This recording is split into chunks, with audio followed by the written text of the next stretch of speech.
Bismillahirrahmanirrahim. Bismillahirrahmanirrahim. Assalamualaikum warahmatullahi wabarakatuh. Innal hamdalillah nahmaduhu wa nasta'inuhu wa nastaghfiruh wa na'udzu billahi min shururi anfusina wa min sayyiati a'malina. May yahdihillahu fala mudilla lahu wa may yudlil fala hadiyalah.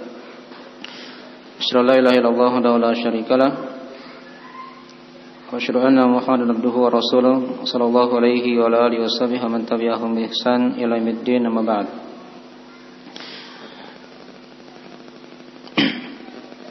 Ma'asyiral ikhwani wa akhwati fillah, azanallahu wa iyyakum rahimani wa rahimakumullah. Baik, pada malam hari ini insyaallah taala kita akan melanjutkan dari pembahasan kita mengkaji kitab Talqin Al-Usuli atau Talqin Usulil Aqidati lil Amma. Talqin pokok-pokok akidah untuk umum yang ditulis oleh Syekh Muhammad bin Abdul Wahhab An-Najdi rahimahullahu taala. Baik, kita sudah terangkan dari pendahuluan buku ini seputar masalah Bismillahirrahmanirrahim. Ini awal dari pendahuluan beliau dalam memulai buku ini,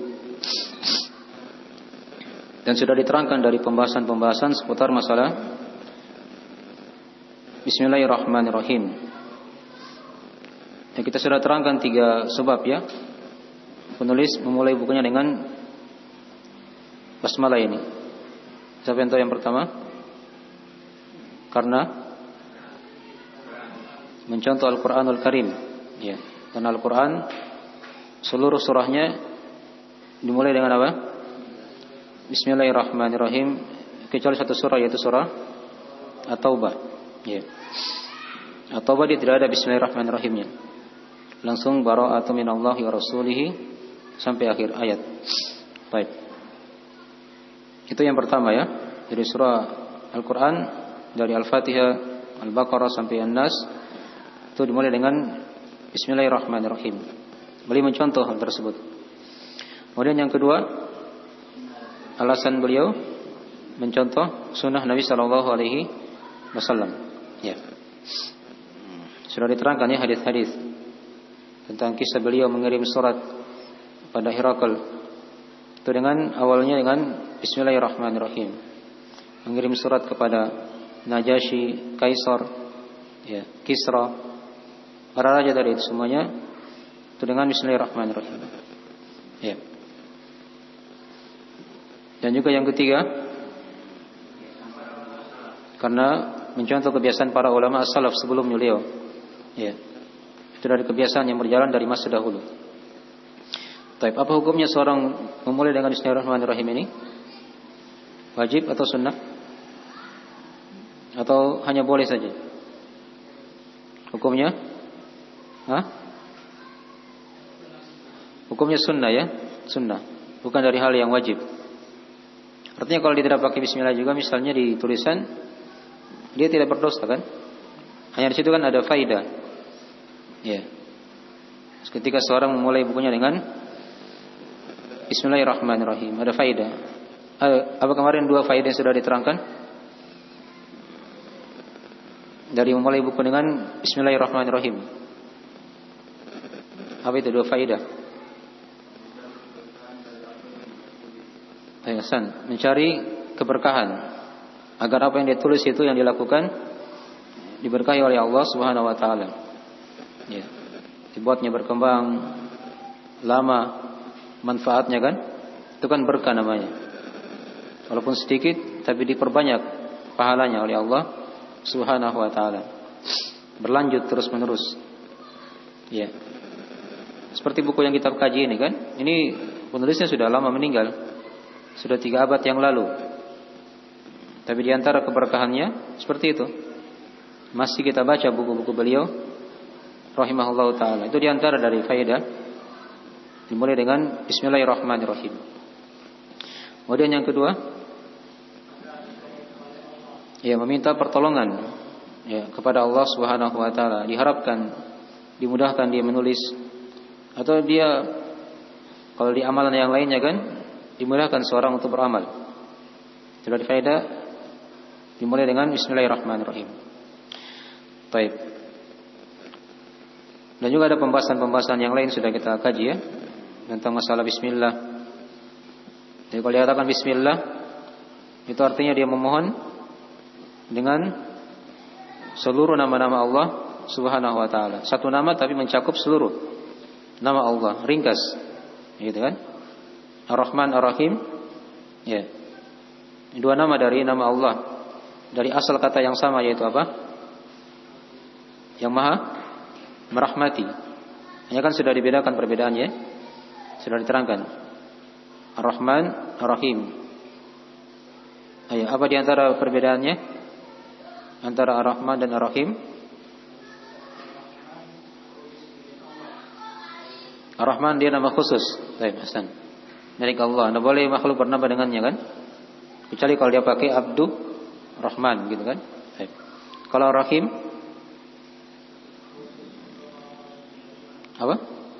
Khusus? Bukan. Ya kalau Rahim dia tidak khusus, gitu aja bilang. Dia bisa untuk Allah, bisa juga untuk bisa juga untuk hamba-hambanya kan? Ya. Rahim. Nabi kita kan sudah diterangkan di antara sifat beliau Rauf, Rahim. Rauf juga sama, nama Allah, tapi dia juga bisa dinamakan untuk makhluk. Ya, banyak nama-nama ya yang lain.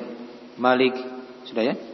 Rashid itu nama Allah tapi bisa juga untuk hambanya. Ya. Baik. Rauf. Nah. Jadi kalau nama Allah, nama Ar-Rahman ini tidak boleh ya. Seorang makhluk bernama dengannya dengan nama khusus tersebut.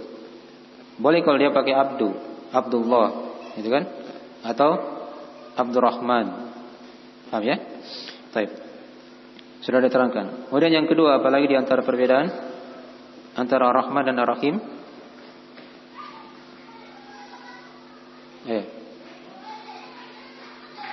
Dari sisi maknanya sudah diterangkan. Bagaimana kandungan maknanya? Nama Ar-Rahman dan nama Ar-Rahim.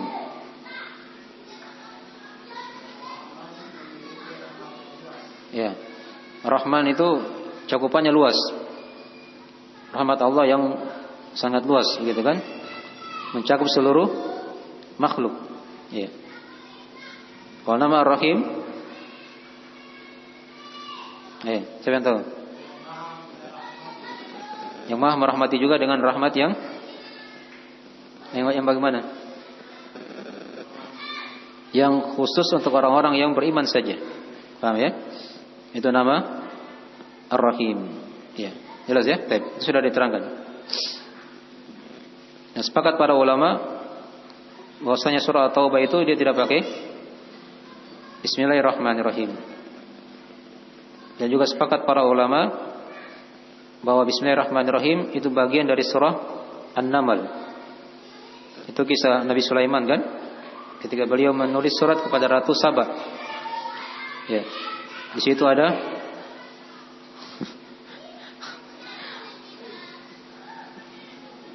tulisan beliau yang berisi tentang awal surahnya dimulai dengan Bismillahirrahmanirrahim.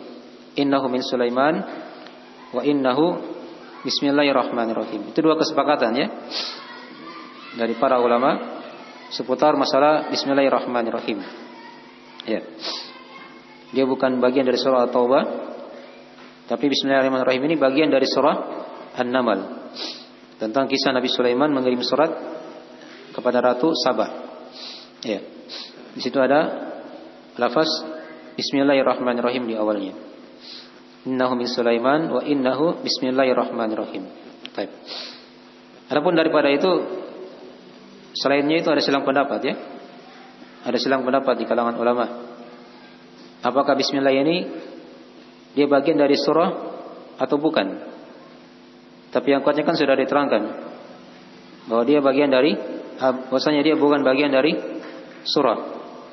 Ya. Termasuk surah Al-Fatihah. Bukan bagian dari surah Al-Fatihah menurut pendapat yang paling kuat. Tapi dia hanya pemisah saja, pembuka surah, gitu kan? Walaupun di surah Al-Fatihah itu ada silang pendapat ya. Ada yang menganggapnya dari ayat pertama di surah Al-Fatihah. Ya. Tapi yang lebih kuatnya itu sudah kita terangkan bahwasanya Nabi itu ketika membaca di awal salat jahriyah di surah Al-Fatihah itu beliau buka dengan lafaz apa?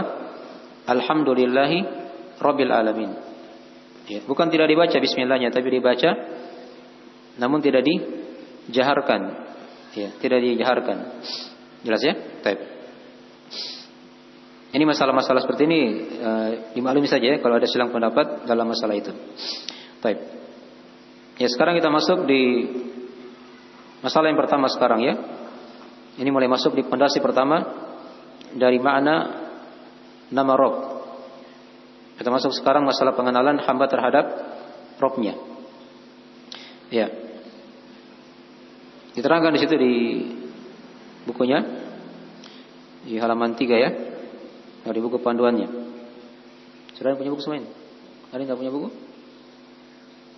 Yang punya buku enggak ada? Sebagian? Ustaz, masih banyak tidak punya buku. Mana buku yang kemarin di sini? Ada disimpan enggak di sini? Coba ambil dulu. Pasti enggak punya buku.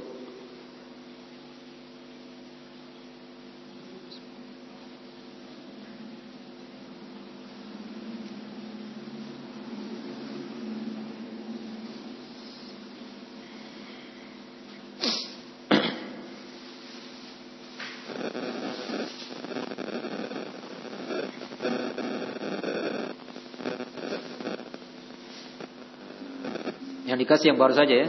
Yang lupa itu jangan dikasih. Kalau dia lupa berarti ada bukunya di rumah. Kan begitu. Siapa yang lupa bukunya? Ya bukunya di tas, taruh dalam tasnya ya. Supaya bisa lebih terjaga. Nah.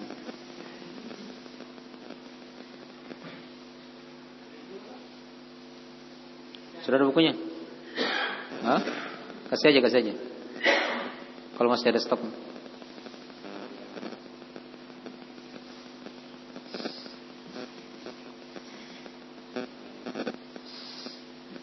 Jangan sampai sudah hilang bukunya, sudah hilang juga ilmunya. Bagaimana ini? Baik. Dijaga buku-bukunya ya. Itu para ulama itu mereka orang-orang yang paling menjaga bukunya. Mereka itu tidak sembarang dia kasih pinjam orang bukunya misalnya kan. Itu kan kadang ada tulisan-tulisannya yang dia tulis di taklim, pelajaran. Itu kadang yang tidak ada di buku dicetak. Nah itu yang harusnya dijaga. Nah itu diantara ya dari hikmah seorang menjaga buku. Ya. Kemudian juga diantara juga bahayanya kalau dia kasih pinjam orang, jangan sampai orang itu dia isi yang lain di situ. Nah bisa bahaya nanti. Ada tulisan yang tidak dipahami. Jadi bukunya dijaga baik-baik. Ya, dijaga baik-baik. Apa yang ditambah tulisannya kalau ada faedah dari pelajaran atau yang tidak ada di buku begitu ya pembahasannya. Nah. Jadi biasakan kita belajar pakai buku ya. Pakai buku. Kita kan sekarang ini serba kurang. Ya, hafalan kita kurang. Daya ingat kita kurang juga. Kalau sudah kurang begitu, terus datang juga tidak ada persiapan senjata, nanti tidak ada yang kita dapat dalam belajar. Jadi kalau Imam Al-Bukhari ya, Imam Al-Bukhari itu beliau kalau datang tidak bawa buku. Iya. Beliau hafal semuanya. Dari awal majelis sampai akhir majelis. Tulisnya di mana? Beliau tulis di rumah nanti. Atau di perjalanan ketika beliau sudah pulang. Dia tulis semua yang diingat tadi itu, yang didengar di majelis. Itu Imam Al-Bukhari. Kuat hafalannya. Kalau kita kan tidak seperti itu. Sebab banyak kekurangannya. Jadi kita pakai buku sebagai sarana untuk membantu belajar. Ya. Ada pulpen yang disiapkan. Itu kan orang belajar seperti itu. Jangan di sekolah saja yang dilengkap-lengkapi. Di sekolah bawa tas, ada buku, ada pulpen, ada tipex. Ya, di talim juga harusnya lebih lengkap lagi seorang. Dia kesiapannya, ini masalah agama ini. Masalah sebab-sebab keselamatan dia nanti di dunia, di akhirat. Kalau sekolah itu kan hanya di dunia saja dia bisa selamat mungkin. Ya. Di akhirat belum ditentukan. Tidak ada mungkin yang dia persiapkan di situ. Kalau sekolahnya dari ilmu-ilmu dunia kan tentunya. Nah. Baik. Itu sekilas tentang masalah tadi ya. Dari adab dalam belajar itu dia persiapkan buku, alat-alat untuk menyalin dari pembahasan akidah atau dari pelajaran-pelajaran yang akan disampaikan oleh guru. Itu pada semua pelajaran seperti itu ya. Semua metodenya seperti itu. Nah. Sekarang kita di halaman 3 ya, dari pembahasan buku ini. Kita mulai masuk di pondasi yang pertama tentang masalah mengenal Allah Subhanahu wa taala. Ini kan sudah kita uraikan di pertemuan sebelumnya ya. Di sini beliau terangkan kepada kita ada sekitaran 7 masalah. Sekitaran 7 masalah penting seputar kita mengenal Allah Subhanahu wa taala. Dari cara-cara metode kita mengenal Allah Subhanahu wa taala. Yang pertama, beliau akan terangkan tentang makna nama Rabb. Makna nama Rabb. Dan Rabb ini kan dari nama Allah. Dari nama Allah Subhanahu wa taala. Baik. Beliau berkata di situ, nulis rahimahullah taala berkata, "Nah, idza qila laka man rabbuk? Faqul rabbi Allah. Wa idza qila laka ish ma'na rabb? Nah, faqul al-ma'budu al-maliku al-mutasarrif." Nah. Tapi jika dikatakan kepadamu, siapakah Rabbmu? Maka katakanlah, Rabbku adalah Allah. Rabbku adalah Allah. Dan jika dikatakan kepadamu, apakah makna dari Rabb itu? Ya. Apa makna Rabb? Maka katakanlah, Rabb itu maknanya adalah Al-Ma'bud, Al-Malik, Al-Mutasarrif. Dialah Allah yang disembah, yang maha memiliki, lagi maha mengatur. Lagi maha mengatur. Baik.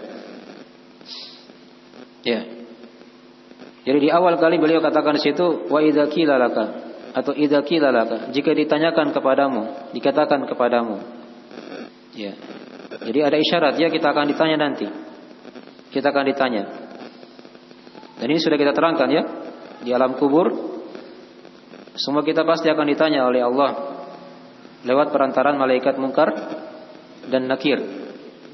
Ya. Soal yang pertama yang kita akan ditanyakan sama seperti ini. Man rabbuk? Ya. Siapakah Rabbmu? Jadi beliau di sini awali pembahasan mengenal Allah dengan pertanyaan man rabbuk. Itu beliau akan ingatkan kita bahwasanya kita nanti di alam kubur akan ditanya seperti ini juga. Akan ditanya seperti ini juga. Man rabbuk? Siapakah Rabbmu? Siapakah Rabbmu? Jelas ya? Baik. Maka dikatakan di situ, ya. Rabbku adalah Allah. Ya, Rabbku adalah Allah. Jadi di sini yang kita akan terangkan 2 masalah nanti ya. Apa nama Rabb dan apa itu nama Allah. Walaupun nama Allah nanti akan diterangkan juga di masalah yang ketiga, yang kita akan baca juga nanti insyaallah taala tentang mana nama Allah Subhanahu wa taala. Baik, beliau mulai masuk di nama yang pertama, yaitu fa idza qila laka ish ma'na rabb. Dan jika dikatakan kepadamu apa makna Rabb itu? Ya, beliau katakan tadi sudah dibaca. Rabb itu artinya yang disembah, yang maha mengatur dan maha yang maha disembah, yang maha memiliki dan yang maha mengatur. Ya. Baik. Di buku yang lainnya, di buku Al-Usul Ats-Tsalatsa, beliau juga di situ berkata tatkala menerangkan makna Rabb, itu ada juga beliau dari kalimat yang lain ya, tapi maknanya mirip. Ya. Ketika beliau terangkan nama Rabb, beliau katakan di situ, Rabb itu adalah Rabbani alladzi rabbani bi ni'matihi. Ya. Rabb itu adalah yang mentarbiah aku dengan nikmat-nikmatnya. Wa khalaqani min adamin ila wujudin. Dan menciptakan aku dari tidak ada menjadi ada. Ya. Salah tadi ya. Di buku Al-Usul Ats-Tsalatsa beliau katakan Rabb itu adalah alladzi rabbani bi ni'matihi. Dialah Allah yang telah mentarbiah aku. Ya, tarbiyah itu artinya ibarat dari penjagaan. Ya, dijaga ya oleh Allah Subhanahu wa taala. Dan ini mencakup seluruh makhluk. Secara umum dijaga oleh Allah. Diatur, gitu kan? Dikuasai. Jadi mirip tadi ya dengan apa yang dikatakan oleh beliau di sini, hanya beliau bahasakan dengan bahasa yang lain. Al-Malik, Al-Mutasarrif. Itu dari mana tarbiyah. Dari mana-mana apa? Tarbiyah. Yang telah mentarbiyah aku. Yang menjaga, yang mengatur, yang menguasai aku. Nah, bi ni'matihi. Dengan nikmat-nikmatnya. Jadi seluruh makhluk itu kan diberi nikmat oleh Allah. Sebagai bentuk dari rahmat Allah Subhanahu wa taala kepada mereka. Ya. Dan nikmat itu kan umum ya. Ya. Sudah kita maklumi. Berlaku didapatkan oleh seluruh makhluk. Nikmat kehidupan kan begitu. Menghirup udara yang segar. Ini kan dirasakan oleh semua. Ya. Makhluk yang ada di muka bumi. Nah. Itulah Allah yang memberi nikmat kepada kita. Wa khalaqani min adamin ila wujudin. Dan dialah Allah yang telah mencipta aku. Ya, dari tidak ada menjadi ada. Ini mana yang lain yang tidak diterangkan di Talqin ini, buku Talqin. Tentang makna penciptaan. Jadi kita ini dulu tidak ada. Kemudian Allah cipta kita menjadi ada. Dipahami ya? Bahkan dulu di sebuah masa ada masa di mana manusia tidak pernah disebut-sebut oleh Allah Subhanahu wa taala. Akan nanti ada manusia, begitu ya? Ya. Hal ata 'alal insani hinun minad dahri lam yakun syai'an madhkura. Tidakkah datang kepada manusia itu satu waktu dari masa, ya, lam yakun syai'an madhkura. Dia dahulu belum pernah disebut-sebut. Nanti ada yang namanya manusia, ya, di muka bumi ini. Dulu sudah ada Allah, sudah hidup, ya tentunya kan. Dan tidak ada di situ disebut nanti ada orang dicipta begitu.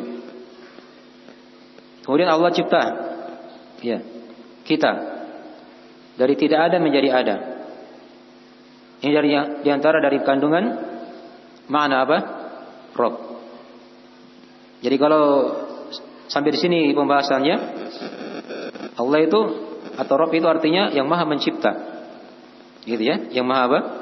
Mencipta, yang maha mengatur, ya, yang maha menguasai, ya, yang mentarbiyah. Itulah dari mana-mana Rabb tadi. Jelas ya? Ya. Kemudian beliau tadi tambahkan di buku Talqin yang kita baca ini, di situ ada dari mana nama Rabb yang lain, yaitu Al-Ma'bud. Yaitu apa? Al-Ma'bud. Dialah Allah Subhanahu wa taala yang disembah. Ya. Yang diibadahi. Ini yang dimaksud di sini ya. Dari pertanyaan di alam kubur. Ya, ketika kita ditanya oleh Allah, oleh malaikat Munkar dan Nakir, siapakah Rabbmu? Itu maksudnya siapakah yang kamu sembah? Gitu. Siapa sembahanmu?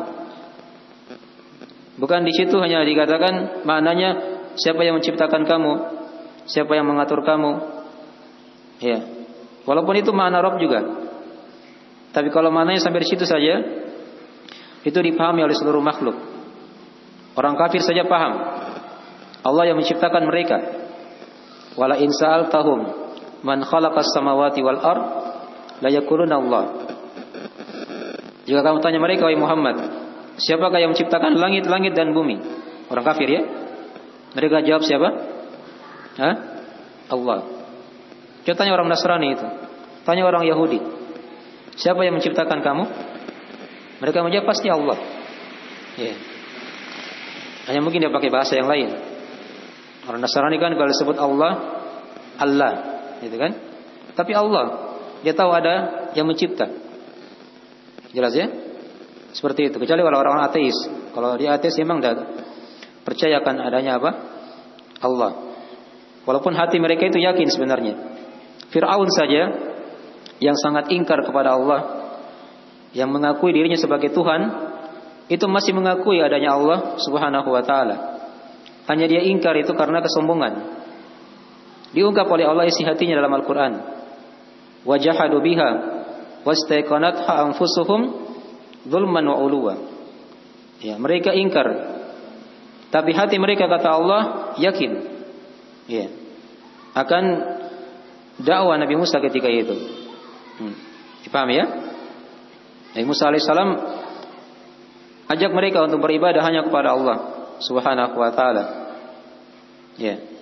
Tapi karena rasa tinggi, kedzaliman dan rasa tinggi yang menghalangi mereka untuk beriman kepada Allah Subhanahu wa taala. Baik. Jadi ini yang menjadi pusat perhatian di sini ya. Ketika dikatakan al-ma'bud, Rabb itu adalah yang disembah, yang diibadahi. Dan itulah makna pertanyaan nanti di alam kubur. Man rabbuk, siapakah Rabbmu? Artinya siapa yang kamu sembah? Ya, siapa yang kamu ibadahi di muka bumi ini? Jadi kalau dia seorang yang beriman, yang mengenal Allah, maka dia akan menjawab sama seperti yang dikatakan oleh penulis di situ. Faqul Rabbi Allah. Ya, Rabbku adalah Allah.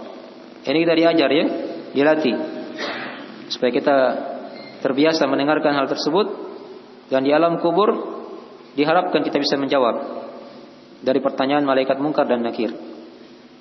Kalau kita ditanya man rabbuk, dijawab Rabbi Allah. Dipaham ya? Baik. Ini sudah dua sumber kita lihat tadi ya, di Talqin dan juga ada di buku Al-Usul Ats-Tsalatsah. Tapi sumber yang ketiga kita ambil dari buku yang mirip juga, yaitu buku Usul Tsalatsah tapi yang dia punya muqaddimah. Ya, punya pendahuluan. Ya, di situ beliau katakan juga, atau buku yang kita kenal dengan salah satu usul. Dengan salah satu usul. Ya, ketika beliau terangkan nama Rabb, di situ beliau katakan faqul Rabbi Allah alladzi rabbani wa rabba jami'al alamin bi ni'matihi atau bi ni'amihi wa huwa ma'budi laisa li ma'budun siwa. Baik. Kata beliau, fa idza qila laka, dan jika dikatakan kepadamu man rabbuk, siapa Rabbmu? Ini di buku yang tadi ya. Buku salah satu usul. Kata beliau, faqul, katakanlah Rabb itu adalah Rabbi Allah. Ya, Rabbku adalah Allah. Alladzi rabbani, yang telah mentarbiah aku. Ini tadi sudah mirip ya dengan al-usul ats-tsalatsah. Wa rabba jami'al alamin bi ni'matihi atau bi ni'amihi. Dan dia yang telah mentarbiah seluruh alam semesta dengan nikmatnya. Dengan nikmatnya. Ini tambahan. Jadi Allah mentarbiah kita dan juga mentarbiah seluruh alam semesta. Itu cakupan dari mana Rabb. Ya, kemudian beliau berkata di situ, wa huwa ma'budi laisa li ma'budun siwa. Dan dialah sesembahanku. Ya. Tidak ada untukku sesembahan selainnya. Itu puncaknya seperti itu ya. Jadi seorang ketika dia kenal Allah sebagai Rabb-nya, maka dia tetapkan Rabb itu dialah Allah yang disembah satu-satunya. Tidak ada sembahan yang lain ya, kecuali Allah Subhanahu wa taala. Jelas ini ya? Ini tiga sumber ya kita ambilkan dari buku-buku beliau rahimahullahu taala. Beliau bahasakan dengan bahasa-bahasa yang berbeda, tapi intinya sama. Penetapan Allah itu yang Maha mentarbiyah, yang Maha mencipta, yang Maha mengatur, yang Maha memiliki alam semesta. Gitu kan? Itu kan dari mana tarbiyah. Nah, dan dialah Allah yang disembah atau yang diibadahi. Ya, inilah dari mana kandungan nama Rabb. Ya. Dalilnya kan jelas kalau kita baca ayat, ya, di buku itu beliau katakan di situ dalilnya diantaranya adalah lafaz ayat di surah Al-Fatihah yang sudah kita hafal semuanya. Alhamdulillahi Rabbil Alamin. Ya, segala puji bagi Allah, Rabb semesta alam. Jadi kalau kita baca ayat itu, dan tadi sudah kita dengarkan dari pembahasan dari kandungan nama Rabb, maka itu akan semakin, ya, kita mengenal Allah Subhanahu wa taala. Baik. Ini dari kandungan ringkas dari makna Rabb. Baru kita ambil dari pembahasan dari buku beliau rahimahullahu taala tadi di dua kitab yang berbeda. Ya, yang tambah satu buku ini berarti sudah 3 kitab. Dan juga ada pembahasan-pembahasan yang lainnya mungkin yang tidak kita ambil di buku-buku yang lainnya dari karangan beliau rahimahullahu taala. Dan juga para ulama yang lain ketika mereka memberikan mendefinisikan makna Rabb juga seperti itu, mirip. Hanya kadang bahasanya itu agak beda sedikit. Ya. Hanya mungkin waktu tidak bisa kita terangkan semua di sini ya. Ini ada beberapa dari perkataan para ulama kita, dari para ahli tafsir dan selainnya tentang kandungan nama Rabb. Ya.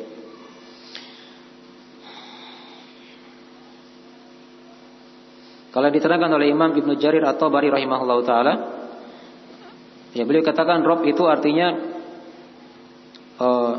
as-sayyidul ladzi la syabiha lahu. Ya, Rabb itu adalah Tuhan yang tidak ada kemiripan dengannya, ya, keserupaan dengannya. Nah, itu dari makna Rabb. Ya. Wala mithla lahu, dan tidak ada yang semisal dengannya. Nah, al-muslih amra khalqihi, dialah Allah yang memperbaiki dari perkara makhluknya.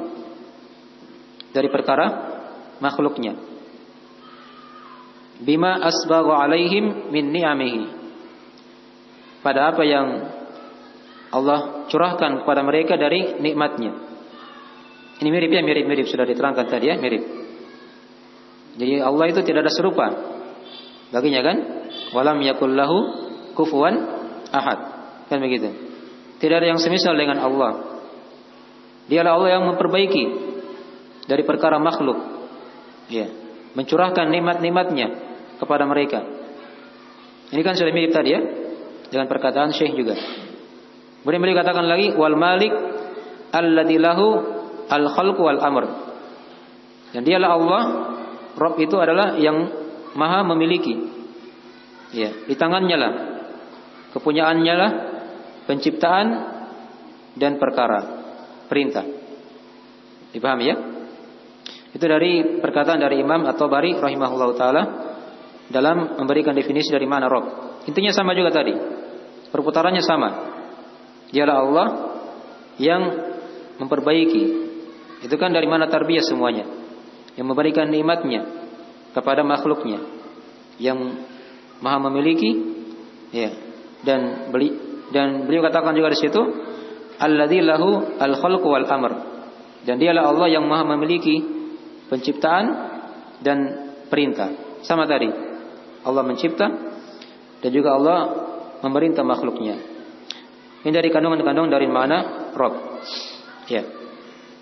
Baik. Jadi kalau dia dikatakan Ar-Rabb, itu hanya untuk Allah Subhanahu wa taala ya. Itu hanya untuk Allah. Kalau dia pakai alif lam ya, Ar-Rabb. Ya.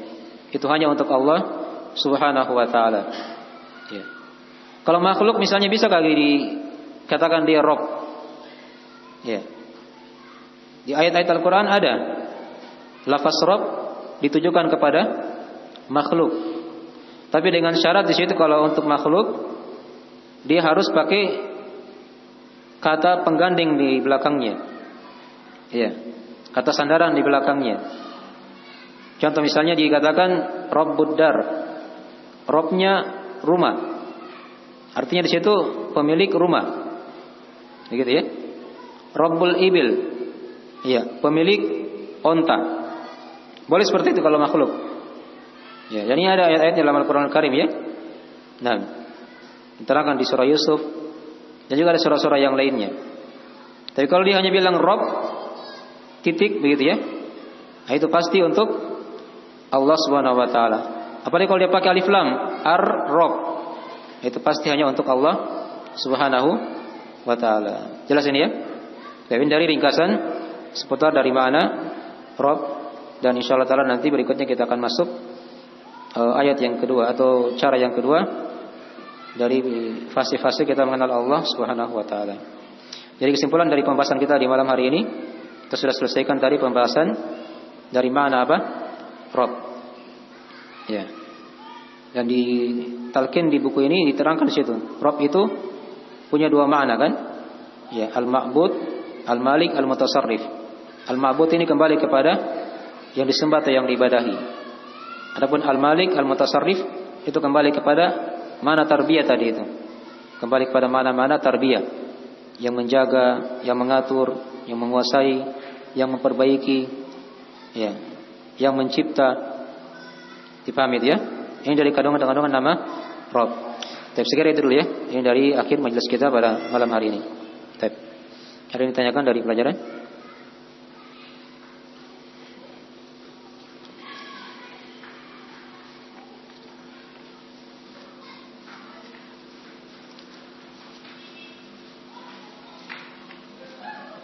Ya silakan.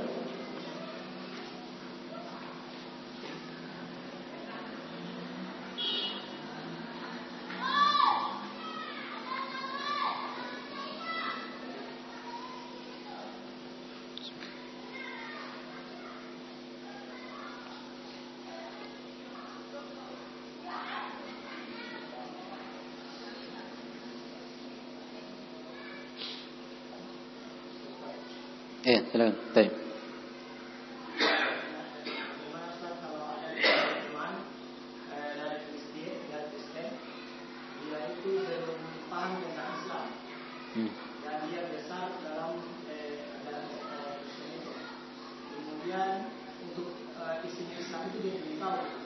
Dia sudah mualaf atau masih Nasrani?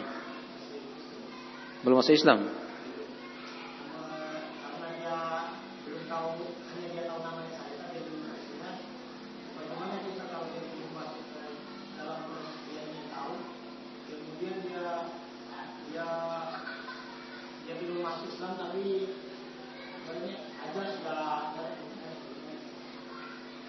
Maksudnya apa ditanyakan di sini? Ajalnya, tapi dia belum masuk Islam. Terus? Bagaimana kalau tiba-tiba ajalnya datang tapi belum masuk Islam? Ini bertanya sudah terjadi atau belum ini? Hah? Sudah terjadi atau belum ini kejadian ini? Atau hanya dikira-kira saja? Hah? Nah, jangan didoakan begitu ya, jangan didoakan. Tidak boleh begitu kita. Ya kalau kita lihat ada yang seperti itu modelnya dari Nasrani, dia sudah mulai tertarik Islam, langsung ajak dia untuk masuk Islam. Itu yang paling pokok, gitu kan? Ucapkan saja, suruh ucapkan apa kalimat syahadat la ilaha illallah, asyhadu an la ilaha illallah wa asyhadu anna Muhammadan abduhu wa rasuluh. Itu awalnya begitu, persaksian dulu. Nanti setelah itu diajari ya. Ya. Tanya dulu begitu, apakah masuk Islam, mau masuk Islam atau tidak? Kan begitu. Karena itu pokoknya di situ. Dia sudah ucapkan kalimat syahadat, itu sudah modal besar kan?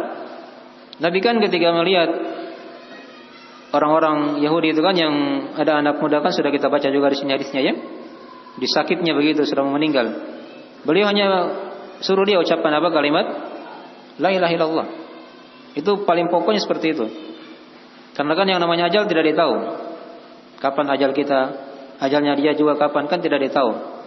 Mumpung kita masih ada waktu, kita ajak dia masuk Islam. Nah, nanti setelah dia masuk Islam, baru di situ ada proses. Dia belajar di situ agama. Ya. Nah, ini tadi buku yang kita kaji ini dari awal-awal juga. Pembahasan tentang mengenal Islam itu. Sebelum dikenal Islam kan dikenal dulu apa itu Allah. Siapa itu Allah? Gitu kan? Apa itu nama Rabb yang sudah diterangkan tadi. Baik. Dan jangan kita doakan kayak tadi ya, jangan kita berikan permisalan ya. Kita berdoa agar dia bisa masuk Islam, kita ajak, itu pahala besar semuanya. Ya. Setelah Islam baru kita tuntun lagi perkara yang lainnya. Ya. Baik. Satu lagi, kalau tidak ada kita akhiri. Yes.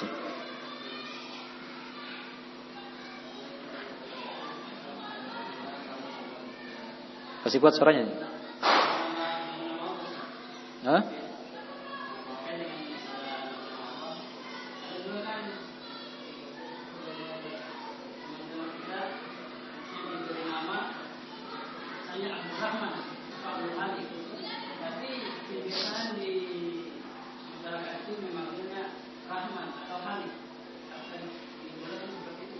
Ini sudah diterangkan ya pada pertemuan sebelumnya kan?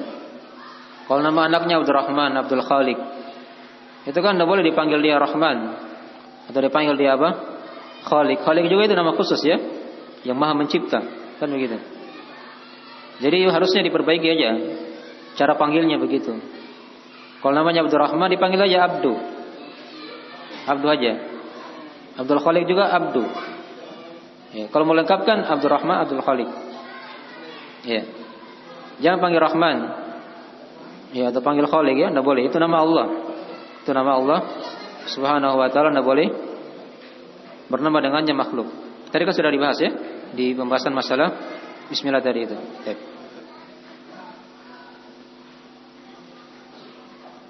Segera itu dulu ya, mungkin sudah waktu kita akhiri majelisnya. Nah, jika ada kekurangan mohon dimaafkan. Subhanakallahumma bihamdik, asyhadu an la ilaha illa anta, astaghfiruka wa atubu ilaik. Wassalamualaikum warahmatullahi wabarakatuh.